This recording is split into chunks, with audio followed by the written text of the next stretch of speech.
వర్షంలో పిచ్చుక యొక్క 5 పిల్లలు పార్ట్ 1. ఒక అడవిలో ఒక నేరేడు పండు చెట్టు మరియు ఒక వేప చెట్టు ఉన్నాయి. వాటిపై మీను పావురం, పింకీ పిచ్చుక నివసిస్తూ ఉండేవి. మీను, పింకీల గూళ్ల కొద్ది దూరంలోనే ఉండేవి. అవి రెండు పక్కింటి వాళ్ళవడంతో పాటు ఒకరికొకరు మంచి స్నేహితులు కూడా. ఒకరోజు, అరెరే, వాతావరణం చాలా దారుణంగా ఉంది. చూస్తుంటే ఈరోజు చాలా పెద్ద వర్షం పడేలా ఉంది. ఈరోజు మాత్రమే కాదు, ఇంకా వర్షాకాలం మొదలవబోతోంది కదా. ఇక నుండి రోజూ వర్షం పడుతుంది. ఇలాంటి వాతావరణాన్ని అలవాటు చేసుకో. మనకు వీలైనంతవరకు ధాన్యం సేకరించుకోవాలని నాకనిపిస్తోంది. త్వరలోనే మనకి పిల్లలు కూడా పుట్టబోతున్నారు. మనం వారికోసమైనా అన్ని ఏర్పాట్లు చేసుకోవాలి కదా. మీరు చెప్పింది నిజమే. నేను నా స్నేహితురాల్ని కలిసొస్తాను. ఆ తరువాత మనమిద్దరం కలిసి గింజల కోసం వెళ్దాం. సరే సరే. పింకీ ఎగురుకుంటూ మీను పావురం గూటి దగ్గరకు వెళ్ళి,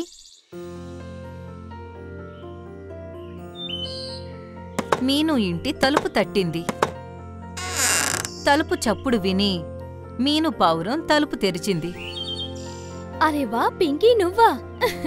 నిజం చెప్పాలంటే నేను నీ గురించే ఆలోచిస్తున్నాను. ఎలా ఉన్నావు నువ్వు? నేను బానే ఉన్నాను, కానీ నువ్వు చెప్పు, ఈ మధ్య నువ్వు ఎందుకు కనిపించడం లేదు? నాతో పాటు గింజల కోసం రావడం లేదు, సాయంత్రం చల్లగాలికి బయటకు రావడం లేదు. నీ ఆరోగ్యం బానే ఉంది కదా? పింకీ మాటలు విని మీను పావురం కాస్త సిగ్గుపడి తనను తనతో పాటు గూటి లోపలకు తీసుకువెళ్ళింది. ఇదిగో చూడు, నేను బయటికి రాకపోవడానికి కారణం అనారోగ్యమేం కాదు, అది ఇదే. పింకీ ఎదురుగా 3 గుడ్లు ఉండడం చూసింది. మీను వాటిని చాలా ప్రేమగా చూస్తూ ఉంది. ఈ ముగ్గురు ఈ ప్రపంచంలోకి వచ్చేశాయి. ఇప్పుడు ఈ 3 గుడ్లని ప్రేమగా చూసుకోవడమే నాకున్న ఏకైక బాధ్యత. పైగా నీకు తెలిసిందే కదా, గుడ్లను వేటాడే పక్షుల నుండి కూడా కాపాడుకుంటూ ఉండాలని. అందుకే ఈ మధ్య నేను రోజంతా నా గుడ్ల దగ్గరే ఉంటున్నాను. నేను ముందే అనుకున్నాను, నేను 1-2 రోజులు బయటికి రాకపోతే నువ్వు నన్ను వెతుక్కుంటూ ఖచ్చితంగా నా గూటికి వస్తావని. అరే వా, నువ్వు చాలా మంచి విషయం చెప్పావు. నీకు చాలా చాలా అభినందనలు. కొద్ది రోజుల్లో నా గుడ్లు కూడా రాబోతున్నాయి. మన గుడ్ల నుండి పిల్లలు బయటికొచ్చాక మన పిల్లలందరూ కలిసిమెలిసి పెరుగుతారు కదా. ఎంతో బావుంటుంది కదా మీను? మనిద్దరిలాగా మన పిల్లలు కూడా ప్రాణ స్నేహితులవుతారు. అంటే నువ్వు కూడా గర్భవతివా ఏంటి? అవును నా ప్రియమైన స్నేహితురాలా, మా ఇంటికి కూడా సంతోషాలు రాబోతున్నాయి. ఇద్దరు స్నేహితులు ఒకరి సంతోషాన్ని చూసి మరొకరు చాలా ఆనందించారు.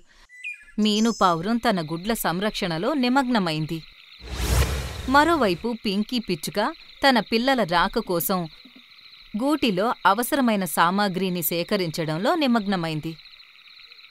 త్వరలోనే పింకీ పిచ్చుక కూడా 2 గుడ్లకు జన్మనిచ్చింది.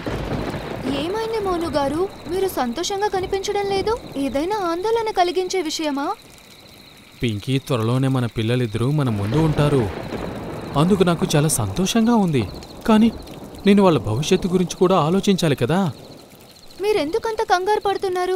మనమిద్దరం ఉన్నాం కదా వాళ్ళని చూసుకోవడానికి. మరి కంగారు పడాల్సిన అవసరమేముంది? మనమిద్దరం కలిసి మన పిల్లల్ని జాగ్రత్తగా చూసుకుందాం. పింకీ, ఈరోజు వాతావరణం చాలా దారుణంగా ఉంది. 5-6 గంటలుగా ఎడతెరిపి లేకుండా వర్షం కురుస్తోంది. కాసేపటి ముందే రాణి నెమలి యొక్క గూడు చెట్టు కొమ్మ మీద నుండి కిందపడి ధ్వంసమైపోయింది. అదృష్టవశాత్తు రాణి గూటిలో గుడ్లు లేవు. లేకపోతే ఈరోజు ఎంత అనర్థం జరిగుండేదో. అయ్యో దేవుడా, నేను చాలా రోజులుగా గూటి నుండి బయటకే వెళ్ళలేదు. అందుకే బయట పరిస్థితులు ఎలా ఉన్నాయో నాకు అస్సలు తెలీదు. పాపం రాణి సోదరి ఎంత కష్టంలో ఉండుంటుందో. రాణి కష్టాల్లో ఉండటం నిజమే, కాని తనతో పాటు మనకు కూడా ప్రమాదం ఉంది. మన గూడు ఇప్పుడు నేరేడు చెట్టుపై ఉంది. తుఫాను వర్షంలో నేరేడు చెట్టు ఎంత బలహీనంగా ఉంటుందో నీకూడా తెలుసు కదా. ఒకవేళ మన గూడు కూడా కూలిపోతే మన రాబోయే పిల్లల గతేంటి? మంచి మాటలు మాట్లాడండి. అలా ఏమీ జరగదు. ఆ దేవుడి మీద నాకు పూర్తి నమ్మకం ఉంది. ఆయన మనకు అంత అన్యాయం చెయ్యరు. మోను ఇంకా పింకీ భయంతో వణికిపోతూ ఉన్నాయి. ఇంకోవైపు మీను పావురం కూడా ఈ భయంకరమైన వర్షానికి భయపడి తన గూటిలో గుడ్ల దగ్గర కూర్చుని ఉంది. ఇక చాలు దేవుడా, ఈ వర్షాన్ని ఇకనైనా ఆపు. ఆ పిడుగుల శబ్దం విని విని నా గుండె ఆగిపోయేలా ఉంది. 2 రోజులుగా ఏం తినలేదు. వర్షం కొంచెం తగ్గినట్టుగా ఉంది. నేను బయటికి వెళ్ళి ఏదైనా తినడానికి ఏర్పాటు చేసుకోవాలి. లేకపోతే ఈ వర్షం నుండి నేను బ్రతికినా కూడా ఆకలితో నా ప్రాణం ఖచ్చితంగా పోతుంది. ఒకవేళ నాకేమైనా అయితే నా ఈ గుడ్ల గతేంటి? మీను పావురం బాధపడుతూ తన గూటి నుండి బయటకు వచ్చి తినడానికి ఏమైనా దొరుకుతుందేమో అని వెతకడం మొదలుపెట్టింది. నాకిప్పుడే గుర్తొచ్చింది. నా స్నేహితురాలు పింకీ గూడు నేరేడు చెట్టుపై ఉంది కదా. ఒక పని చేస్తాను, త్వరగా వెళ్ళి పింకీ నేరేడు చెట్టుపై నుండి కొన్ని నేరేడు పళ్ళు తెచ్చుకుంటాను. ఆ సాకుతో పింకీని కూడా చూసినట్టుంటుంది. మీను పావురం నేరేడు పండ్ల కోసం పింకీ ఉండే చెట్టు దగ్గరకు వచ్చింది.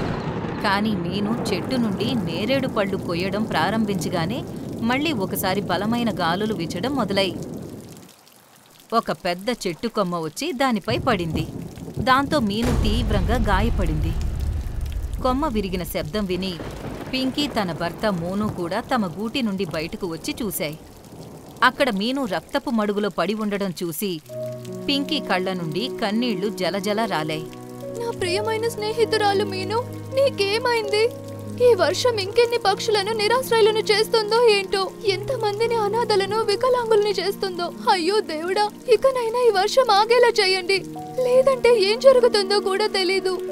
పింకీ తన స్నేహితురాలు నేలపై పడి ఉండడం చూసి వెక్కి వెక్కి ఏడుస్తూ ఉండగా మీను పింకీతో ఇలా అంది.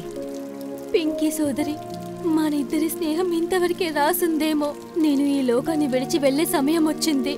కానీ నేను చనిపోయే ముందు నాకు అన్నిటికన్నా నా 3 గుడ్ల గురించి బాధగా ఉంది. ఒకవేళ నేను లేకపోతే నా పిల్లల గతేంటి? నాకు మాటివ్వు, నువ్వు నా పిల్లలను ఎప్పటికీ విడిచిపెట్టవని. మీను సోదరి, నీకేమీ కాదు. మేము నిన్ను వైద్యుడి దగ్గరికి తీసుకుని వెళ్తాం. నీ గాయాలన్నీ పూర్తిగా నయమైపోతాయి. నువ్వు పూర్తిగా కోలుకుంటావు. చూస్తూ ఉండు, నువ్వే స్వయంగా నీ చేతులతో నీ పిల్లల్ని చూసుకుంటావు. పింకీ మీనుకి ధైర్యం చెప్తూ ఉండగానే అప్పుడే మీను కళ్ళు మూసుకుపోయాయి.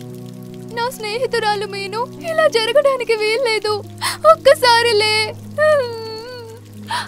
పింకీ ఇంకా ఏడుస్తూనే ఉండగా అప్పుడే తన భర్త మోనుకి మీను గుడ్లు గుర్తుకు వచ్చాయి. అరే పింకీ, ఇది ఏడవాల్సిన సమయం కాదు, నీ స్నేహాన్ని నిరూపించుకునే సమయం. మనం ఎంత ప్రయత్నించినా మీను పావురాన్ని వెనక్కి తీసుకురాలేము. కాని తనకు పుట్టబోయే 3 పిల్లల గురించి ఆలోచించు. ఇప్పుడు వాటి గతేంటి? అవకాశం దొరికితే ఏదైనా వేటాడే పక్షి ఆ గుడ్లను తన ఆహారంగా తీసుకుంటే అనర్థం జరిగిపోతుంది.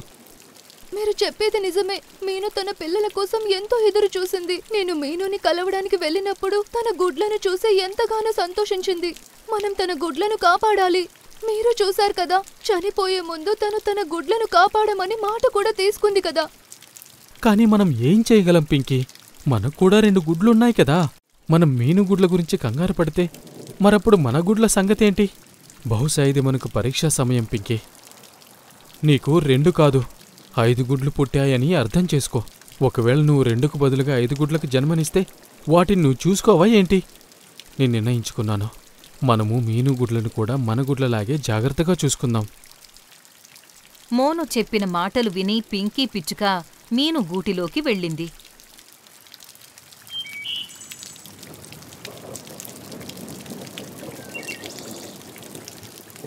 తన గుడ్లను కూడా తమ గూటిలో పెట్టి 5 గుడ్లకి తల్లిగా వాటిని జాగ్రత్తగా చూసుకుంటుంది.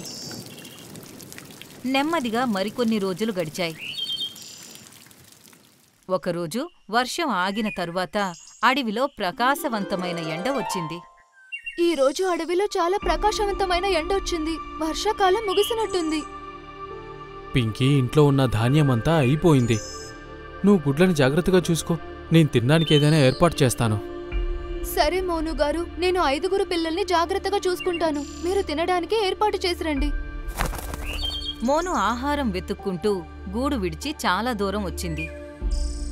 ఇంతకుముందు నేరేడు చెట్ల మీదున్న పళ్లతోనే మా ఇద్దరికీ ఎంతో ఆహారం దొరికేది. కానీ ఇప్పుడు నేరేడు పళ్ళ కాలం కూడా అయిపోయింది. ఏం చెయ్యాలో కూడా అర్థం కావడం లేదు. పింకీ కూడా చాలా రోజులుగా సరిగ్గా తినలేదు. ఈరోజు నేను ఖచ్చితంగా ఆహారం ఏర్పాటు చెయ్యాలి. కొద్దిసేపటికి మోనుకి అడవిలో ఒకచోట చాలా ధాన్యం చల్లి ఉండడం కనిపించింది. అరే వా! ఇంత ధాన్యమా? నా వెతుకులాట పూర్తి అయినట్టుంది. మోను ఆ ధాన్యం కోసం కిందికి దిగగానే వేటగాడు పన్నిన వలలో మోను చిక్కుకుపోయింది. మోను వేటగాడి వల నుండి తప్పించుకోగలదా? మోనుతో పాటు తన కుటుంబం పైన కూడా కష్టాల వర్షం కురుస్తుందా? లేక పింకీ పిచ్చుక అంతా చక్కదిద్దుతుందా? తెలుసుకోవాలి అంటే కథ యొక్క తర్వాత భాగం చూడండి.